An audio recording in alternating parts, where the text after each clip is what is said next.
welcome to episode 4 of the Zesty Dietitian podcast. In today's podcast, I'm getting interviewed, which is exciting. My lovely intern, Lily Park, is going to interview me. She is a dietetics master's student at Thomas Jefferson University and is working with us virtually. I'm pumped to have her interview me and also slightly nervous. So this is going to be fun.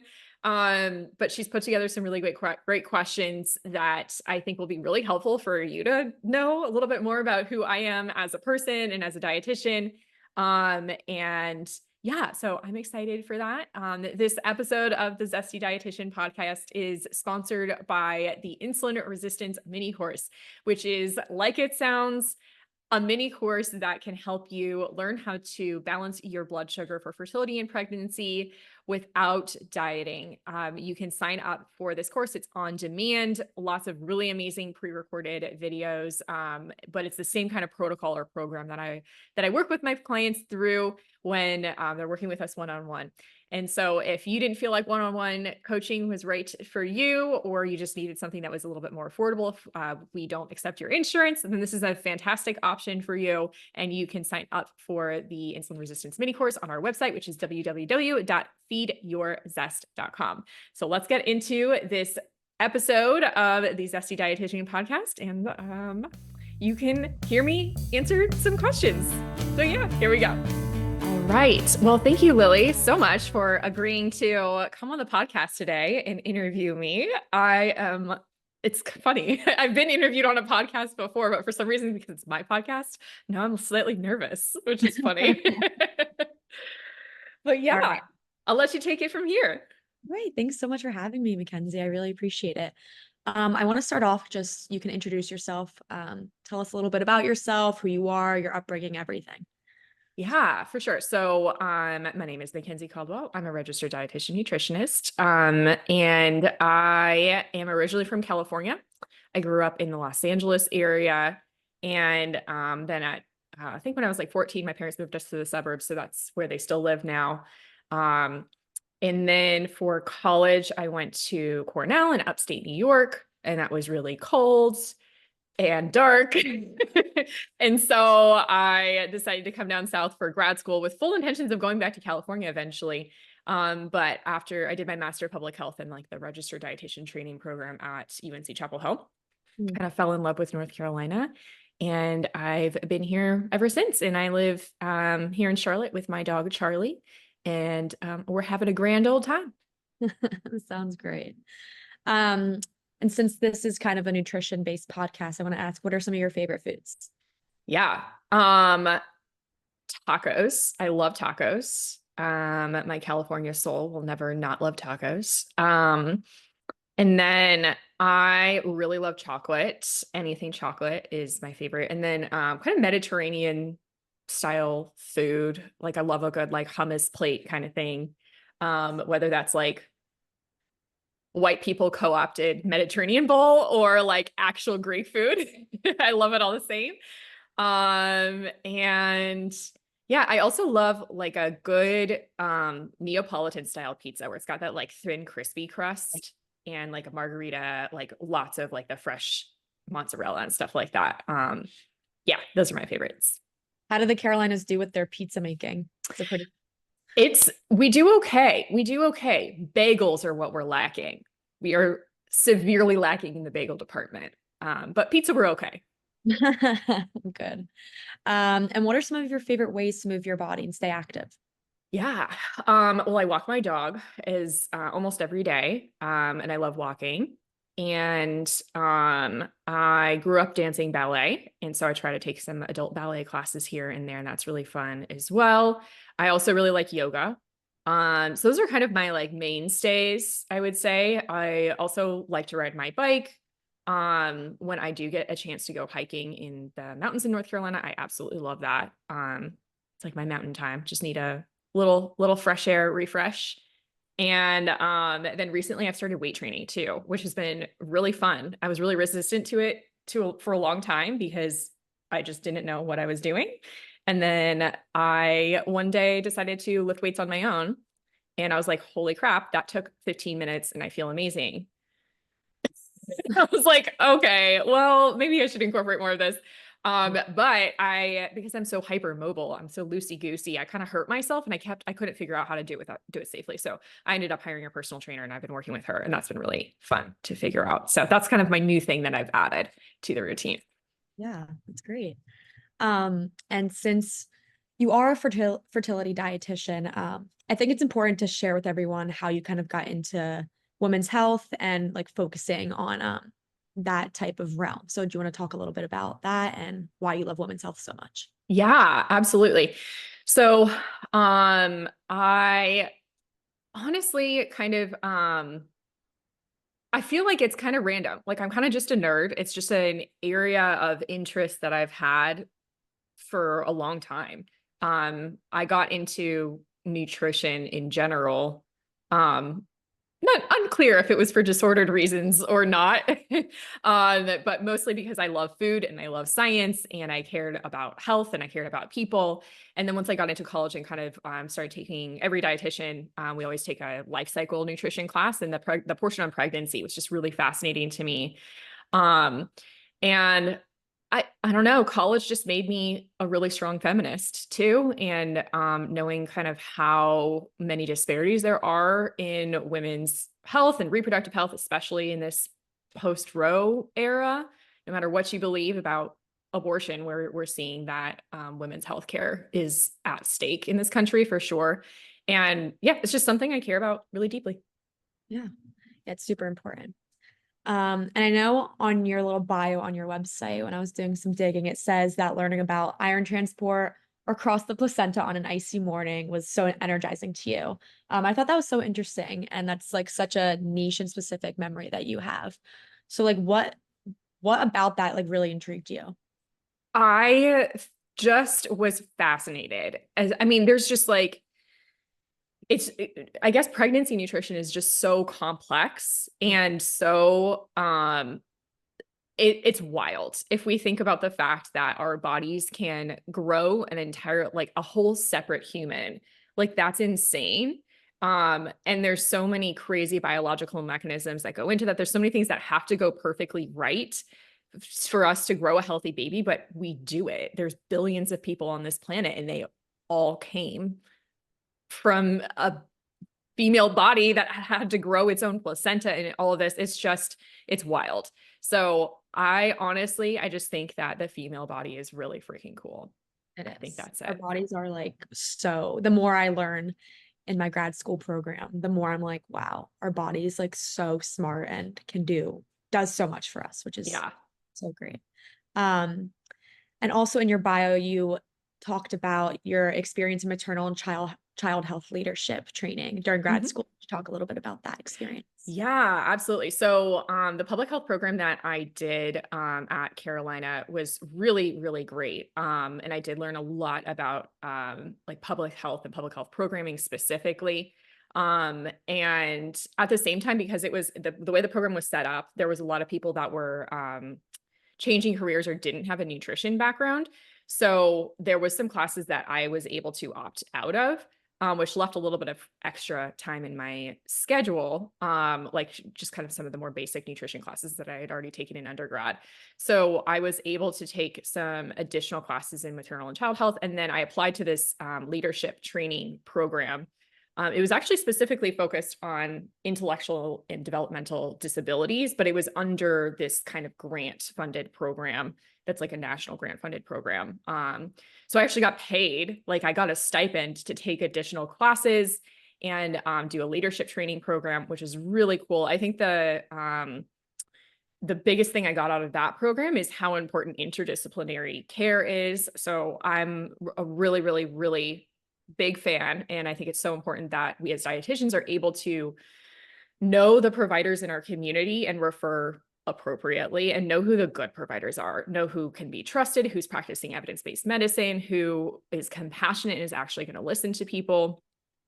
Um, and yeah, I think that that was really really eye-opening for sure. And seeing the role of the dietitian and how crucial we are to the team and how important it is that we advocate for our role in the care of any person, regardless of ability.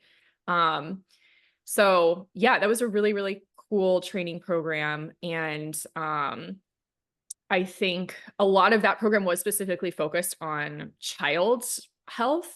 But I was able to supplement that with some additional classes in kind of the maternal child health department while I was at Chapel Hill. And yeah, I think it was mostly like the leadership training part that kind of pushed me to the place where I felt confident enough to open up my own practice right out of grad school. That's awesome. Good for you. I want to circle back to something you mentioned earlier a little bit and get into a different question. How you mentioned like whether it was disordered eating patterns or not, that kind of got you into nutrition. I think that's a very relatable thing. I think a lot of dietitians or future dietitians have a personal experience with whether it's with food or exercise that drove them to want to study nutrition. So I think it's really interesting. And I think a lot of our own experiences shape the way that we end up practicing in the future. And I Absolutely. know that you mentioned that you have you found out you have a diagnosis of PMDD. So how did Mhm. that diagnosis kind of change how you approach not only your own health, but also how you practice with clients? Yeah, absolutely. And I'll speak to the disordered eating part as well, real quick. Yeah, I think probably in middle school, it's the most boring story. Little white girl starts ballet classes, starts having concerns about her body image. Like it's like the infamous story that There's nothing novel or new about my story, but at the same time, like it's part of my story. And it was not good. There was a lot of restrictive eating for sure, and a lot of fear around food and fear of weight gain. And I think deep down, I remember having a party when I was like in fourth grade, that like a birthday party that was like baking focused. So I really have always loved food. And I always have been science oriented too. So I'd like to think that I still would have ended up where I am, but Right. definitely kind of that hyper focus on what is healthy or not healthy.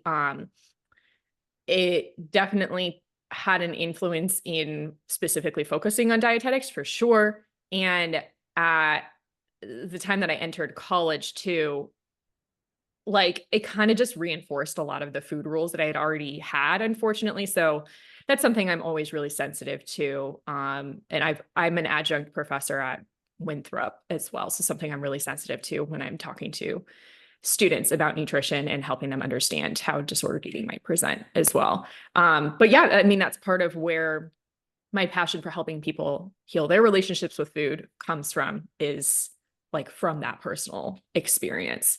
And I've come so far for sure. I really didn't start that journey until like after undergrad. And so when did I graduate? I'm going to age myself. I don't even remember when I graduated, 8 years ago. um, and so yeah, there's just been a lot of personal growth since starting that journey for sure.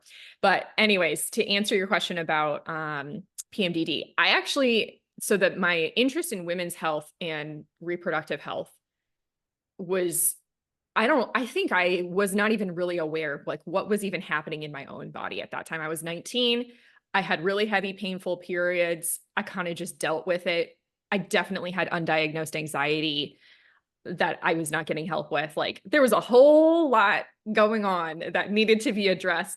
So it's kind of these different layers that I got help with along the way, that eventually led to me figuring out that I have PMDD. But essentially, like since getting my period at age 13, I would get really, really heavy periods. I remember like bleeding through my leotard in tights, like everything in class in high school. And thinking that was normal. Like nobody told me that there was a certain level of like pain and bleeding that was abnormal and deserved attention. So I just kind of dealt with that. My periods would last like a really long time, like 5 days. I have no idea how I wasn't iron deficient. Like losing all that blood. Yeah. Yeah, I have no idea how. Um, and I mean, I guess it was probably just like it's heavy, but maybe not as heavy as somebody who has endometriosis or something. But I don't think I realized it wasn't normal for a long time until I was actually working in the field of reproductive health care and doing coordinating care with more gynecologists and like talking to patients more and doing continuing education and all that kind of stuff. And then I kind of started to think like, oh, okay, yeah, that's interesting. But I'm on birth control, like it's helping with my symptoms. This is fine. And I went through like a whole slew of different like birth control options. The regular pill gave me high blood pressure, but honestly, it was probably just me being anxious that gave me high blood pressure, but they had to be sure. So they switched me to the mini pill, and that wasn't just like right for me with like this small window of time that you were supposed to take it in college. And then I got Nexplanon, and then I bled for a month straight, and I was like, get this thing out of my arm. I do not want it. And eventually landed on an IUD, and I love my IUD. I've had it replaced. Definitely the first time I got it replaced, they numbed me, and I will never go back to not having it numbed. That's for sure. But because that kind of like, I was figuring out that once that got situated, and then I realized that like, okay, I'm bleeding less, but I'm still having a lot of cramping.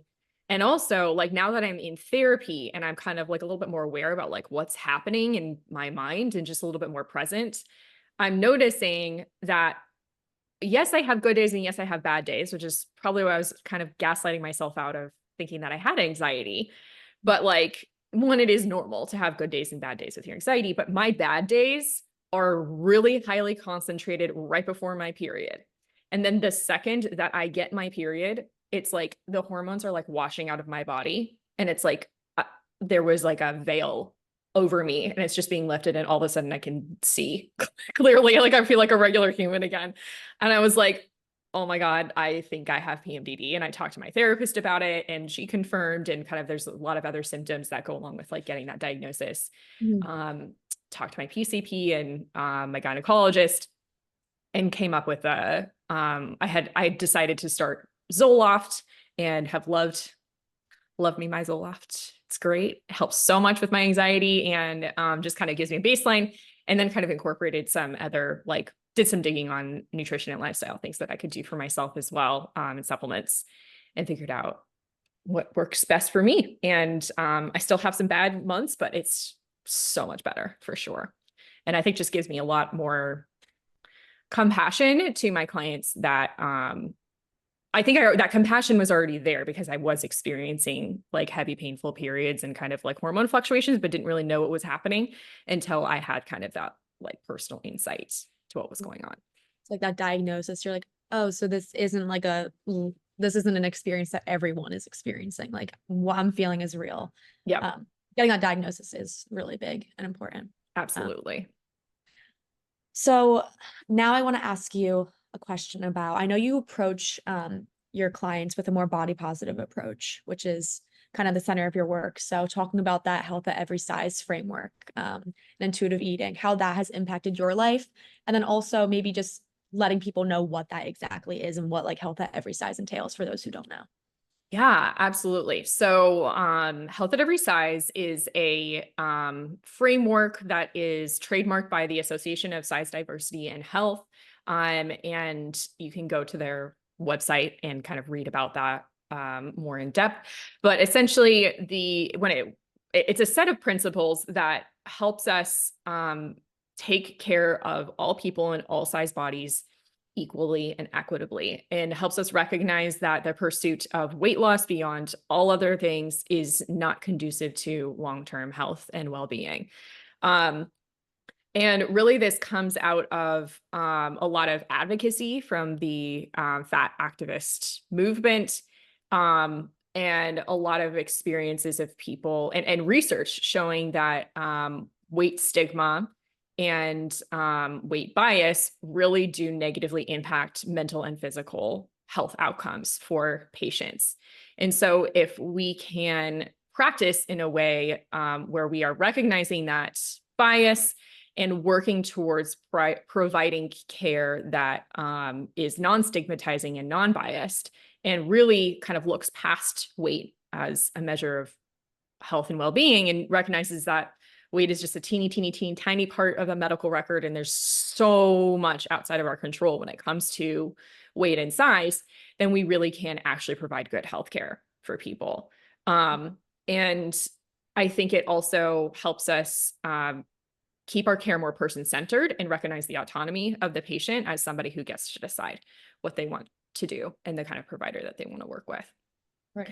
So health at every size is a social justice movement. Intuitive eating is kind of a separate movement, framework of eating that is often incorporated by practitioners who take a health at every size approach to their work. So that's what we do in our practice. There's like you can get certified as an intuitive eating counselor. I don't think any of us, none of us are certified intuitive eating counselors, but it's a cool kind of certification that you can do. But intuitive eating is also kind of a set of 10 principles that essentially helps people move away from the idea that they need external diet rules. We take the approach that we can empower our patients to tune into their inner signals of hunger and fullness and cravings, and help them move away from the idea that they need to lose weight to be loved or to feel healthy or to gain confidence, and help them build up their inner kind of self-confidence outside of the way that they look, and provide the appropriate mental health referrals as well. Like we can do a good bit, and we're all trained in a certain level of kind of body image work with our clients, but then we'll refer out to a mental health therapist for further work on that as well. So that's what kind of health at every size and intuitive eating are. And the way that it's impacted my life is I kind of mentioned that after graduating college is really like kind of when I had a little bit of a switch. I had heard about health at every size in undergrad, but I was kind of like, this goes against literally everything I've been taught about like weight and size. Like, what is this? And we had like one lesson on it. I was like, I don't know about this. Kind of just brushed it off. And then I met my really good friend, Daniela Masiello. She's one of my best friends. We met the summer before we started our program at Chapel Hill. We were doing the same research assistant job. And we were hanging out at her pool, and she was asking me about whether I had heard about this. And I was like, oh, I don't know. Like, yeah, I have, but whatever. But there was something about the fact that it was a friend with a similar like education background that was kind of talking to me about it on a personal level that kind of like made me think about it a little bit more. And then, and she recommended a podcast. I think it was Food Psych with Christy Harrison. I think she renamed her podcast. I think it's now like Rethinking Wellness. But at the time it was called Food Psych. And that was really, really eye-opening to kind of hear some of those interviews and everything. And I was like, you know what? I'm still skeptical, but like, I think my science brain just needs to read some research. So there's a paper, and I'm blanking on the name of it, but we can put it in the like footnotes of this podcast. And I assigned it to all my interns for reading. So they should have read it. But I think it's something like Weight Science, like a paradigm shift or something. And it's written by Lindo Bacon and Lucy Aframore, and goes through kind of where we have been on weight science and how maybe it's time for us to shift the way that we care for people in larger bodies, and all of the evidence behind how weight loss diets really don't work in the long time, that the vast majority of people who try to gain weight or try to lose weight, gain all of or more of it back within 5 years. And that weight cycling is really damaging for people's well-being as well. And I had never really felt aligned with the idea of being a weight loss dietitian. It just didn't feel right to me. I think somewhere deep down inside, I knew I was like, well, if I know in my deepest conscience that what I'm doing to restrict my intake and the way that I care about my body is not okay and is disordered, if I know that, but then I'm teaching somebody else to do that, like that can't be right. Yeah. It just didn't feel right. So that was like mind blowing. I had an epiphany and kind of like started rethinking. And I'm so glad that I was able to start rethinking that before I actually was interacting with patients. I'm really grateful to Daniela for kind of bringing that to my attention and kind of like helping me do that. And then eventually saw a therapist while I was in grad school and worked on some of that, and just kind of kept reading and following some more body positive dietitians on social media. And found some good mentors as well as I was becoming a dietitian. And yeah, I think that's kind of how I ended up here on becoming a more weight inclusive dietitian compared to maybe what 22-year-old McKenzie thought she would have been. Yeah, it's super interesting. Since I go to Thomas Jefferson University, we take a social justice approach. So Yeah. like Hayes, health at every size, it's very ingrained in our program. So that's something I was awesome. introduced to like right on day one when I started last summer. And I hadn't previously heard of it since my undergrad is not in nutrition. But it's so interesting. And like you said, we all kind of have that epiphany of it's like focusing on those habits versus like the fluctuating weights is really important. Yeah, absolutely. So your clients, if they're struggling with any type of mental health disorders or anything, how do you find that balance between meeting their nutritional needs, maybe like following certain type of, not necessarily diet, but incorporating certain nutrients while also like using that health at every size approach and letting them eat whatever they want, or like not restrict themselves while also using MNT, medical nutrition therapy? Yeah, it's a tricky balance to figure out when you've come from a background that feels really like strict. But when it comes down to it, we can kind of see if we let go of the idea that there are good foods and that there are bad foods, and that there's no morality attached to our foods, then it makes it a lot easier for us as dietitians to let go a little bit and help our clients eat in a way that aligns with their values.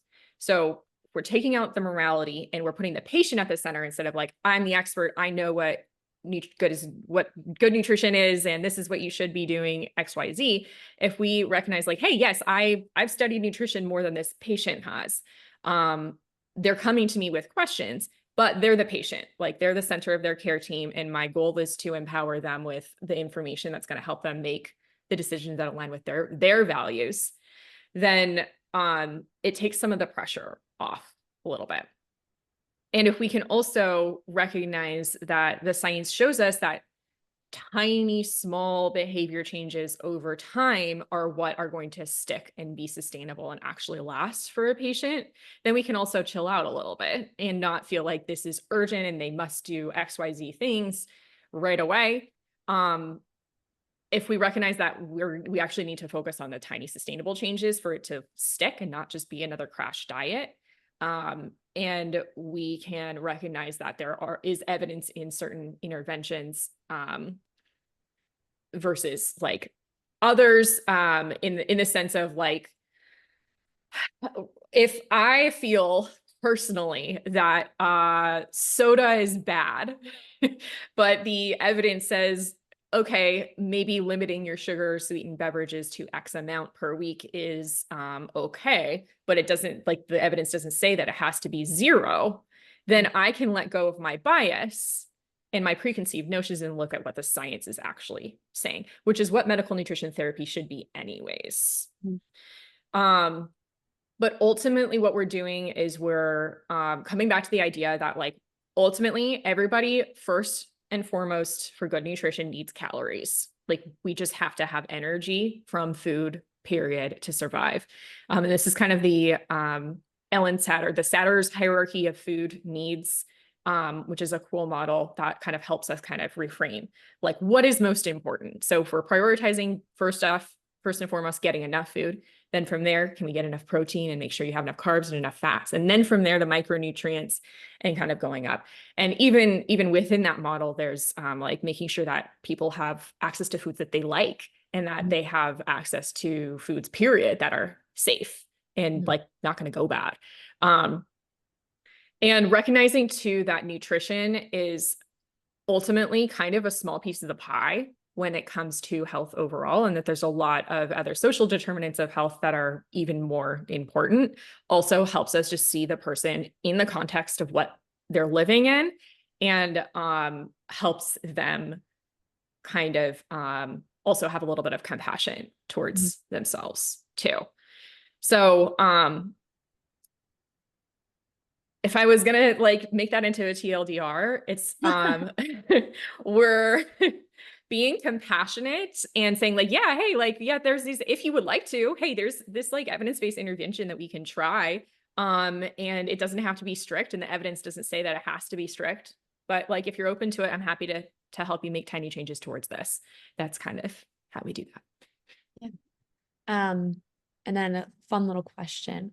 What are some, well, I guess maybe not as fun for you because I assume you encounter this a lot. What are some common misconceptions that you see clients maybe coming to you about, and what are they, and how do you address them back to your client? Oh my gosh. Well, it totally depends on the person, but I think the biggest one is the idea that like you have to be in a small body to be healthy. And that's just straight up not true. We see that good lab values can exist in any person in any size body, and that kind of behavior changes and health changes can improve measures of well-being outside of the number on the scale as well. And I think that's honestly the biggest misconception that people have, is that they have to lose weight to be healthy, and that's just simply not true. I think another one that drives me insane is the idea that you have to cut out gluten to improve your fertility, which is just like straight up not based in evidence at all. Unless you have celiac disease. If you have celiac disease, please do not eat gluten. Like, please don't eat gluten. If you eat gluten and you have celiac disease, it's going to cause like all sorts of inflammatory responses in your body. It's going to cause malabsorption issues and kind of not put you up in a state that's healthy and safe for pregnancy anyways. But like, we really just don't have the evidence to say that gluten is something that everybody who's trying to conceive or everybody who's having difficulty conceiving should cut out. Yeah, I think those are probably the two biggest ones that I see. I remember us talking about the one with the gluten and cutting out like gluten, dairy. And I remember I heard that for so long and I was like, wait, where are people getting this? And then you explained that to me, that there's really no evidence that shows that that's actually effective for people who don't have celiac, which is, No, it's just like a myth that gets perpetuated over and over and over again. And like, it's straight up pseudoscience. There's no real research behind it. So yeah. it's a myth that needs to die. Seriously. And I guess putting all this together, what inspires you to keep going in this field of women's health? And like, what is your why? Oh, my why. That's a Or really good. who? Or who is your why? Who is my why? I love that. I think that's actually an even better question. The who behind the why is my patients. Like, it fills my cup and makes me so happy when I see them thrive. And a lot of my patients are pregnant. Some of them decide that they never want to have children, and I think that's cool and fine too. Like, you still deserve reproductive health care, nutrition included, no matter what your desires are in the long run. But ultimately, like, yes, good nutrition can impact fetal outcomes, and healthy babies are great. And I love getting little baby pictures from my patients. It's so fun. I got one this morning. It was great. But my goal is for the patient, my patient, which is the mother. Sometimes I see some fathers and do kind of male fertility as well. But if we're talking women's health, the female patient is my patient, and I want to see her thrive and see them be nourished and live long, happy, healthy lives. And there's just so much that, like, when we have consistent, adequate nutrition and understand how to fuel our bodies appropriately, and can let go of diet culture as well, there's just like so much growth that can happen. And it just lights my fire to see people be able to thrive in that way. Yeah, that's great. It's really important. Um, Kind of switching the gears a little bit, talking more about you as a foodie and a science lover. What are some of your favorite recipes that maybe you enjoy or you also like to share with your clients? Yeah, actually, I made overnight oats last night, and that's one of my favorite recipes. It's on my blog. It's a great overnight oat recipe, and I have perfected it. And that one's good. It's so easy. It's just like a super easy meal prep thing to do for the week. I'm also a really big fan of the lazy girl meal. We may also call this girl dinner. If you're on social media. So I'm a big fan of making girl dinner or girl lunch in a way that's actually nourishing. So like a snack plate that has a protein, it has a carb, it has a fruit or veg, like there's some sort of fat in there as well. I love helping people do that. My favorite lazy girl meal is a pizza, a frozen pizza and a salad kit. I love a salad kit. It's such a great, easy, So easy. tasty way to get in veggies. I love it. Um, so yeah, two of those were not actual recipes, but those are kind of my current go-to like things that I love recommending. Yeah, I love having salad and a pizza. It's something about it's like refreshing, and then you're getting that savory. The salt and the like fresh crisp, yeah, for sure. Um, and then I know you talked about you go to therapy, you have your dog, you like to do some hobbies. So what role do your personal interests and your hobbies kind of play in maintaining your own health and your well-being and like that work-life balance? Because that's important. Although you are a dietitian and you're counseling people, you also have to take care of yourself. Yeah, 1000%. I think it helps me have a life outside of work, which for my perfectionist self is extremely important. I think there was a point in my life where like anytime I was anxious or I wanted to avoid something, I would just work. And I don't think it took me a while to realize that was a pattern. So shutting my laptop and turning off and actually like being a person outside of being a dietitian helps me be my happiest, healthiest self. So then I can show up for my patients as well. Like I know it's time for me to take a vacation when I am feeling like I'm having a hard time like showing up for my patients mentally or emotionally in the way that I should. I'm like, oh, okay, it's time for me. Like I need to take some time Yeah. off. But making sure that I have my evenings and my mornings and my weekends to just not work and turn off a little bit.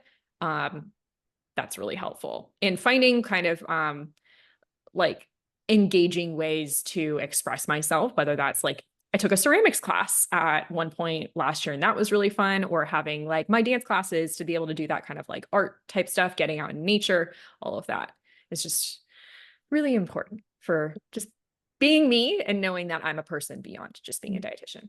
Yeah. I feel like a lot of people with working from home ever since COVID, there's been a rise in people working from home. And so Mhm.